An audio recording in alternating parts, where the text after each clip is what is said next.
Have you really gone and spoken with your sales team to understand what their initial pain points were and understand maybe they have shared what value means to them? And if they haven't, they might have shared the goals, the KPIs that they're hoping to accomplish, right? Understanding that from the get-go is really important if that's possible, right? So you sound knowledgeable as you walk into this new relationship with the customer as well. And then I think it's also about giving examples to your customers on what value looks like for other customers. Are there moments of value your customers have seen with your product in the past, right? And this is going to start to trigger what they're looking to see in terms of value for themselves.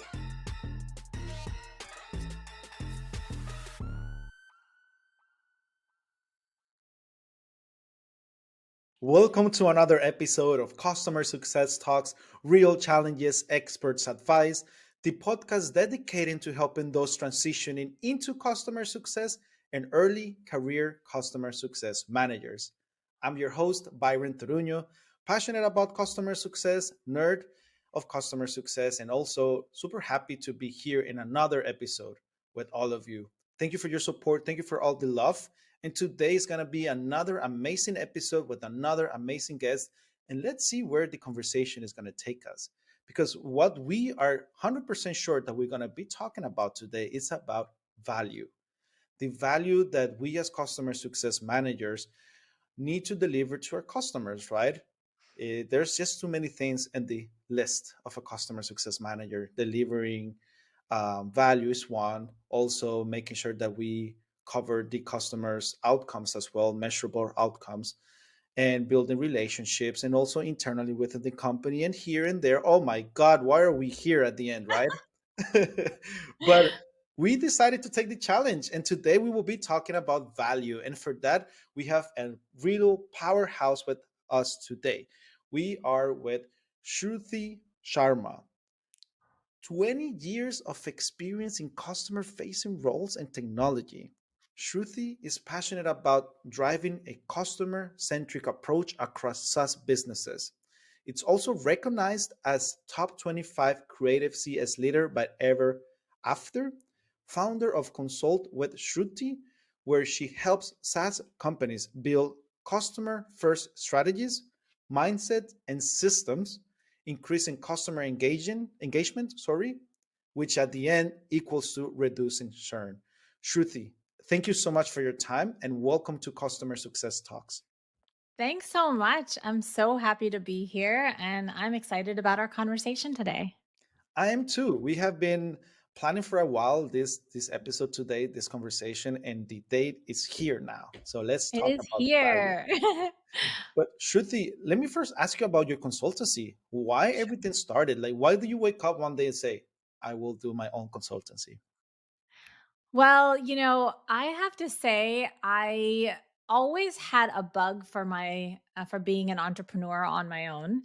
That was always in the back of my mind. I would say over the last 5 to 10 years, and I did that because I was just wanting to make an impact to individual companies or organizations that could really see the value that I brought, the knowledge that I brought. But how did I get here? Well, it wouldn't have been without the 20 years of experience in corporate. So, I learned so much, a ton of experience there, tons of great people. But how I ventured into this was really to understand the gap in the market around customer success. So I volunteered and I mentored through Techstars and Venture Lane, where I did coach and guide and consult with smaller founders of startups in the SaaS space. And that really unveiled areas of the post sale experience that they were just not focused on. So it made me realize there was definitely a gap there. And I think that my expertise could help that side of the market. So here I was, and I took a bit of a leap of faith and I got right into it. I certainly had a few other people in my network that were consultants that, inspired me and guided me. So I decided to move forward, and here we are about 3 years later, having my own consultancy business. Isn't that cool? It is cool. It's so fun, and it's a constant, cycle of learning, at the same time being impactful, and sometimes even some imposter syndrome there. 100%, 100%. I think that also, I feel that those professionals who take the decision to start something on their own are so brave in so many ways, right? Like you can just overthink stuff, or you just actually go and do it and then learn as the process goes, because like you said, imposter syndrome probably is something that you face, or not every time, but it's definitely there. Sure, definitely. And it's not just about running a consultancy and doing the client delivery, right? That's the expertise that I bring, but it's really about running a business. So, how much time you kind of managing your time, right? How much time do you spend on working on the business itself versus the helping customers grow, helping them reduce their churn. So you have to find that balance, and then you have to be willing to get out there, right? And meet different people and be online and share content and share your ideas. And Shruti, I'm really curious to hear your perspective about how have you seen the industry changing over the last 20 years since you started into today? Like, what changes have you seen going on? And actually, what's still there? What are those trends, or those pain points, or actually those things that are working? Just give me an overview, give us an overview of all of those 20 years. Yeah, that's a long span of time, but I'll do my best. So I think I feel pretty strong about the fact that I've worked in various parts of a SaaS business. So I've been in product management, sales engineering, and then customer success. So I had the ability to kind of make the links over the 20 years, and I saw how things work together. So I feel that the industry is always changing, and we have to evolve as it goes. So no matter whether you're working on your own solo, or you're working in a corporate environment, you have to be curious, you have to be learning, you have to be networking internally, and making sure you're understanding not only the industry but also the product better. I feel that the idea of customer success wasn't really around, to be frank, when even I would say not too much, at least up until about 10 years ago. So the first part of my corporate experience was really some this customer success is something I never really saw. But as I got closer and closer to the customer, the idea of an account manager came about more so, and maybe more prevalent. And then the idea of customer success was something that sparked me, because it's something that's applicable in any industry. Whether it's a you call it customer success or customer experience, but it matters. There's someone on the other side after a sale that needs to get a good experience. So how do you do that? You do that by a variety of ways, as we're going to talk about. But that is a fundamental piece of any business, is that there's a consumer on the other side, and we are all consumers. So when we go out every single day and make a purchase, we're a consumer of that, and we hope to always have a good experience. So yeah, I think the industry is always changing. We have to keep evolving. The fact that I have a bit of a technical background has also helped me, not only, of course, in my corporate experience, but also in my business. So it's a lot of adaptability in this industry, I think, as well. Like, our Yes, customers are always. changing, we are changing as well. We are evolving. So, 100%.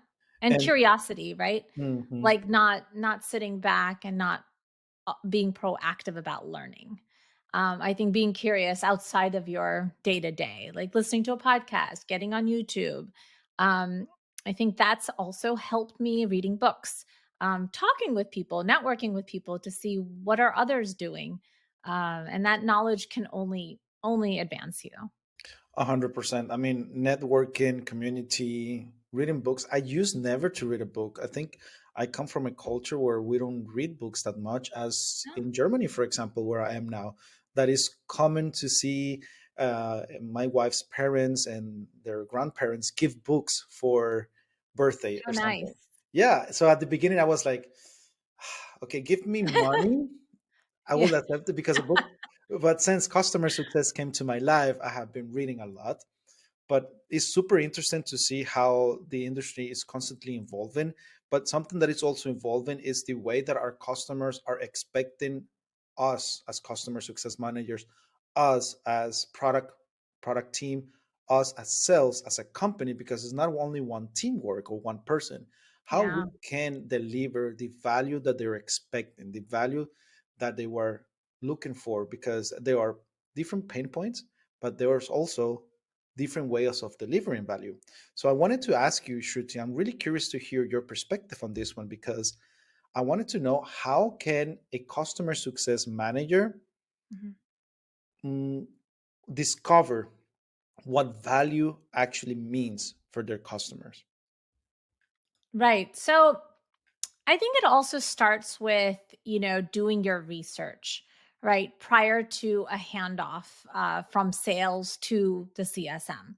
Have you really gone and spoken with your sales team to understand what their initial pain points were, and understand maybe they have shared what value means to them? And if they haven't, they might have shared the goals, the KPIs that they're hoping to accomplish, right? So I think understanding that from the get-go is really important if that's possible, right? So you sound knowledgeable as you walk into this new relationship with the customer as well. And then I think it's also about giving examples to your customers on what value looks like for other customers. So perhaps that's like a visual. I like visuals. I think even when you present something like that, people tend to tune in a little bit more.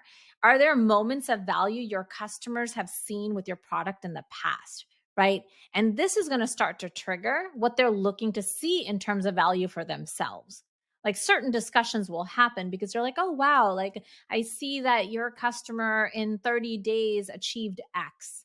So how did they get there? Okay, maybe we can do that. And it's almost like a personal trainer, right? It's saying, hey, well, I know in everyone's different, so I'll definitely mention that. But as a personal trainer, you're like, well, where can I get to in 60 days? That personal trainer is going to say, well, everyone's different, but this is what's happened in the past with my specific program, right? I think that could be very valuable for customers to see how other customers have seen value. And then I would say ask the questions, have questions prepared, right? Like anything, you want to make sure um, you are asking questions that are relevant, right? So that will show that you've spoken to the sales team or you understand their business a little bit better. And being able to ask really good questions will help them start to brainstorm on what value means for them. And value is different, right? Value is different based on the problem you're trying to solve, right? It's certain problems will be there that they came to you for, and you're saying, well, that's something I can't really achieve in 6 months. That's something that's going to take longer, right? And you can almost give them that reality check where it's going to take a little bit longer, but let's prioritize. um and sometimes some of these value moments build on top of one another. So we can't say necessarily that, oh, well, you achieved X, so getting to Z is going to take no time at all. Sometimes it may take a little bit of time, but it's up to a CSM to guide them, to help almost consult with them and navigate, sort of their roadmap to seeing value. And this is the part where, as customer success managers, we have to listen more than what we talk, right? And it's so I like complicated that. Yeah. and it's so complicated because we are so passionate in advocating our product and helping the customer give the most value of it. Yeah. But then we forget that this time is actually for them and us to refresh into, okay, give me more information, because I just have a limited amount of information. I need your Mhm. information to combine that. I also believe that what you said here, reality check, is so important because we are on the other side, the ones who know our knowledge of the product and what others have done. So I wanted to ask you as well, do you believe that value is something about is perception, is completely about perception? Sorry, let me rephrase that. Do you believe that value is purely perception? So I feel like it can go both ways. I feel that, you know, you have to perceive value um in the initial problem you're trying to solve, right? Like if you're coming to me and you're saying, "Well, this is a huge problem we've had for over a year. We're hoping your solution actually provides that value and solves it for us." Right? That's a very clear idea of we're going to solve the problem. That's why we bought your product.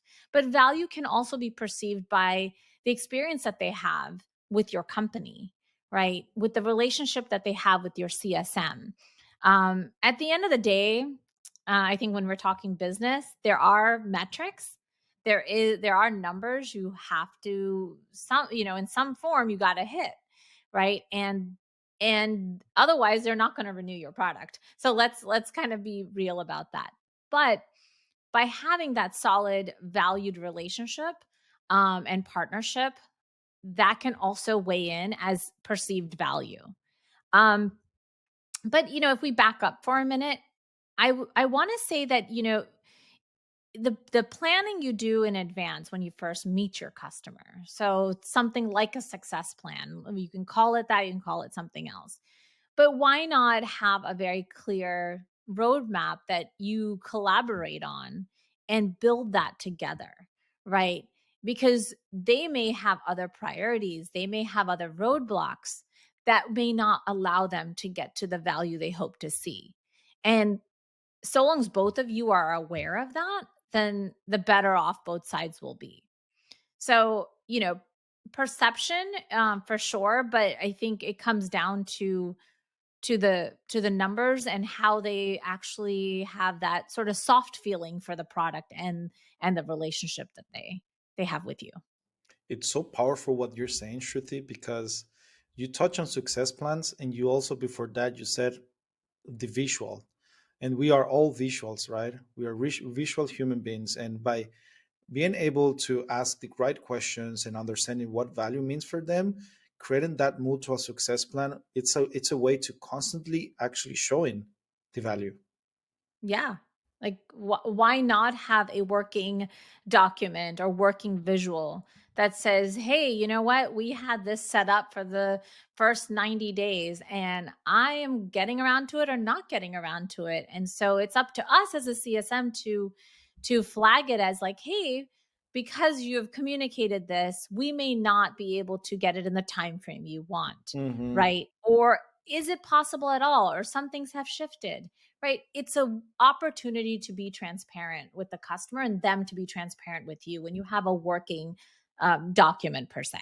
It's like showing them the future kind of deal. 100%. I love that. And that's what goes back to those examples, right? When you're initially doing the discovery process, why not show examples of other customers that have either, seen value or hit certain milestones by a certain time, because that's going to get them thinking that, oh, do you think that's possible for us to do? Right? And then it becomes a conversation between the customer and the CSM. And Shruti, I want to ask you if goal goals and value, are they the same? I think goals are more no, I wouldn't say they're always the same. I think value can help, say you've met a goal, but I wouldn't say that they're exactly the same. Um Value is it is perception by the customer, what they think of as value, because and that's why the conversation needs to happen. The conversation needs to happen between you and the customer, just one, whether it's one on one, whether one on many, sort of a team, sort of a discussion. Is like, what do you hope to get out of this in 1 year? When we come to renew with you, what value do you hope to see? Right. And you should have your answer. And to remind them of that in your regular conversations that you have on a monthly or biweekly cadence, because just to stay on top of mind. um, yeah, so goals I feel are a bit different. Value is also sometimes can be just a soft thing, not necessarily like a hard number or data point. Gotcha. I You use the analogy of a trainer. I like to use always the analogy of a co-pilot who's Mm. driving, and then I'm the co-pilot as the CSM, and then the customer is driving the car. Where do you want to go? What is your goal? Where is you want to? Yeah. You're here. Where do you want to go? I want to go here. Okay, that's your goal. But I'm the one who knows best which roles we can take, and the time that we're saving into getting to that part, and how Yep. much wow moments we're getting during that trajectory. I kind of read that as values as well. Yes, very well said. I think it's the journey of how you feel through the course of getting to that goal. So how you frame that was on point. Shruti, are there other ways that you have seen customer success managers can deliver value, not only in success plans, which is important, right? And those business reviews that we have with our customers, Mhm. performance, you name it. But are there other ways, other channels, other like small hits that we can throw to the customer face when it comes to value? Sure. So I think it's like offering office hours or for your customers, bringing in other people, other customers into this office hour so they can hear from them. Bringing them to uh, maybe giving a testimonial, right? They'll feel part of or like a partner to the organization. Uh, there's there's also like celebrating the actual milestones they hit. Something simple. Something simple you can not necessarily, something tangible, but it could be a a a nice note, or highlighting them in such a way in your organization. I think that's also falls under the umbrella of value. That's so cool what you're saying, Shruti. Like celebrating, and that's something we forget because sometimes we are just like into focusing either turning off fires, which shouldn't always be the case, or Yeah. actually sometimes even focusing too far away in the future, like thinking the strategic, which is good, but like when I hear celebrating, it's like living the present into where you are. Let's celebrate that. Yes. And I think the customer will truly value that and they'll take that up to their leadership. They'll bring them in. So in we all know that's really important, right? Is to make sure they're well informed of the progress that's being made with buying the solution. And so knowing that they're being celebrated really, really, only helps that advocate. Advocate, which is again going back to what you said about value is also revenue wise, but it could be also emotional. Yes. I mean, we're on that side of it too, right? Like, when we have a good experience at a restaurant, right? There's a soft side to it. There's the emotional side to it. And when we don't have a good experience, how does that make us feel? We may love the food, but we're just not gonna have necessarily that same experience going back. I hate when that happens.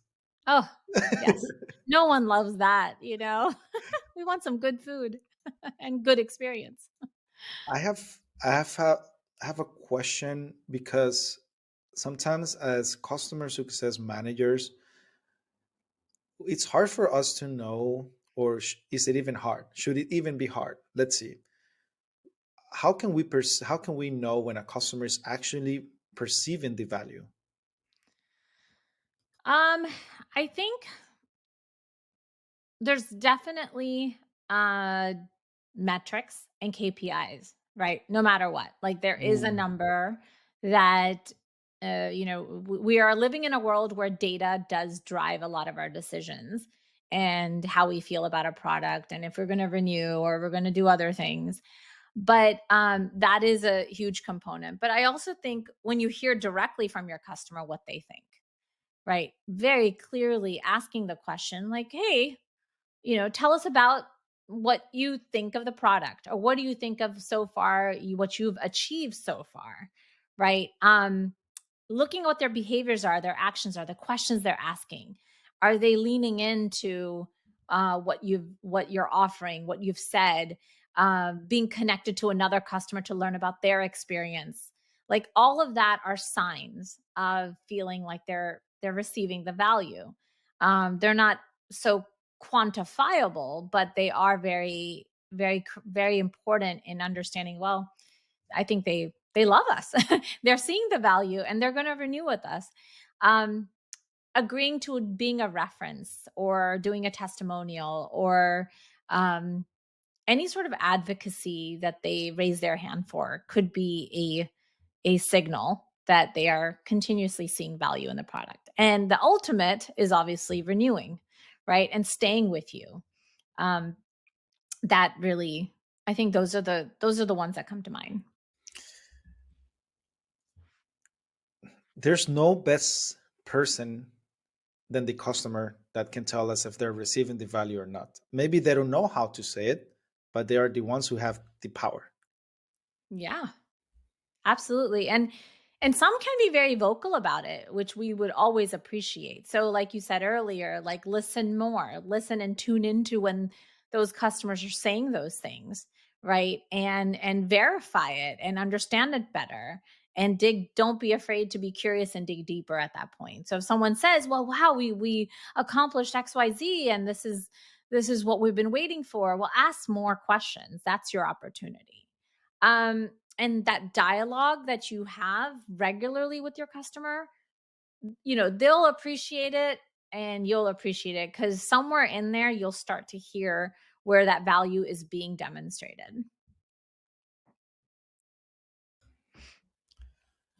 I love what you're saying. Let me just analyze it a little bit because it's just there's a lot that we can go deeper into what you're saying, Shruti, which is actually insights that we can also apply Mhm. on our day to days. But I wanted to ask you about surveys. There's kind of a debate out there, especially NPS. We're not going to get into NPAs. We're not. Touchy But subject, huh? indeed. But I want to hear you. Do you feel that we are not, everyone is not an enterprise customer success manager? Maybe not everyone have 5, 10, 15, 20 customers. There's sometimes 200 or 80. So Mhm. do you feel that surveys is actually an scalable way to measure that value? I think it's one of the ways. I don't feel like I think we could have survey fatigue, because, 100%. even if it's one question, sometimes we are just turned off by it, may not necessarily do that. I'm a fan of, in product, whether you call it a question or a survey, I feel like when they're in the flow of work and they're in your product, building, creating, navigating, that is the moment where that could be a great opportunity to reach out and understand, how is this working out for you, something a little bit more specific. That tends to feel like more appropriate versus getting an email a day later and be like, what did you think about our experience, which seems a little vague, right? And if Yeah. you can get specific, it's only going to benefit you, and there's a little bit more likelihood that the customer's going to respond because they're in it. It takes a second, and here we are. It's kind of like what we do when we get a question within, I don't know, let's say Spotify, right? I tend to immediately answer the question that they have, for me, versus procrastinate and push it off. Because you are in the flow. It's about timing too.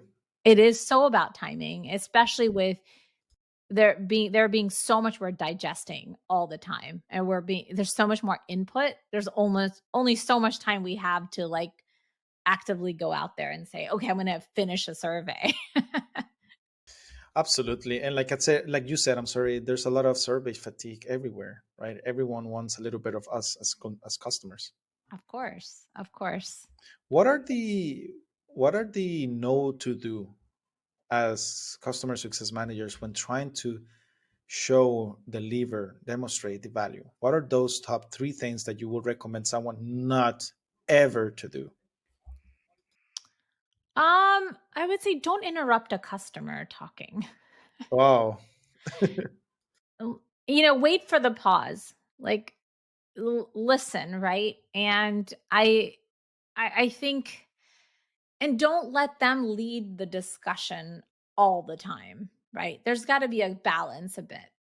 I feel that they're also looking for you to guide them a bit. So it's more of an intuition. It's not necessarily like exactly have this agenda and go with the flow, but also know that they're looking to you to help them move towards their milestones that and getting to where they need to be.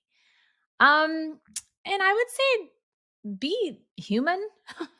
And I mean, this is a very personal thing, but I think, the more human, the more authentic you can be as a person, the more the better the relationship can be. And when you have good relationships, you have better outcomes. I think those, like you said, better relationships open the doors for the customer to be more open to hear you, right? Yes. Yes, absolutely. Shruti, it's time to start wrapping up today's episode. I hope it was a lot of value for everyone out there. I really appreciate your time, your insights, but I do have one more question for you. And I want to know when, if there was a time when you fucked up, and what did you learn from that? Because we want to hear what things not to do. So I think I would talk about this one time where convinced a customer. This is when I was in corporate. Convinced a customer to take part in a beta feature that they were actually not ready for, but Oh, I really encouraged them. Wanted them to, definitely see the wow factor in the solution, and I fully equipped them with all the training materials and all the knowledge that they needed for themselves, and their teams to, be successful with this new beta feature. And, they took my word for it, and it was a great relationship. And I think that's what drove the decision as well on their side. But the beta did not go as planned. And unfortunately, they ran into a good amount of issues. But we, as a business, we did mitigate those issues and we were very transparent with them. But basically, what I learned out of that situation was ask a lot of key questions to ensure your customers are truly ready for that experience. Let's not jump the gun. Let's make sure that they're set up for success to be able to do or trial a feature or change in their organization that you may be recommending, any recommendation. One size actually doesn't fit all. So I think being really, really thoughtful about it, knowing your customer really well, asking good questions, and almost looking at it, try to really look at it from their point of view. So that was something I could have done better. But we all learn. And fortunately, things worked out. And at a later time, they were able to take advantage of that. crazy. It's like those moments where you reflect, because you are saying that everything went well, but you reflect on it and you know that Yep. there could have been done, you could have done better. Am I right? Yes, absolutely. And I don't think anything is wrong with that at all, right? Like just asking good questions, making sure they're fit for it, because if they are, they'll value that as well. Right? That you did do your, sort of thoughtful process there and then recommended something, maybe not exactly what you were thinking. 100%. Shruti, thank you for sharing that. Well, I thank hope you. I hope we open here a memory from a Yes. couple of years ago. Yeah. Uh, it was a great episode, full of value, and I just want to, something that I want to recap from all of the amazing insights that you gave are the three steps for success when it comes to showing value. I don't know. I just came up with the name, Shruti. I'm so sorry. But you gave me these three steps. First, doing a research. You said Yep. also giving examples of what value means for other customers Hmm. and ask questions. And we have said so much in today's episode about asking questions. So with those three, I think are the key to success in showing value. Thank you so Yes. much. Thank you so much for giving us those steps. Thank you so much. It was an awesome discussion, and I appreciate all your time. And like I always say, everyone, keep learning, keep growing, and let's keep improving the world of customer success. Until next time. Thank you.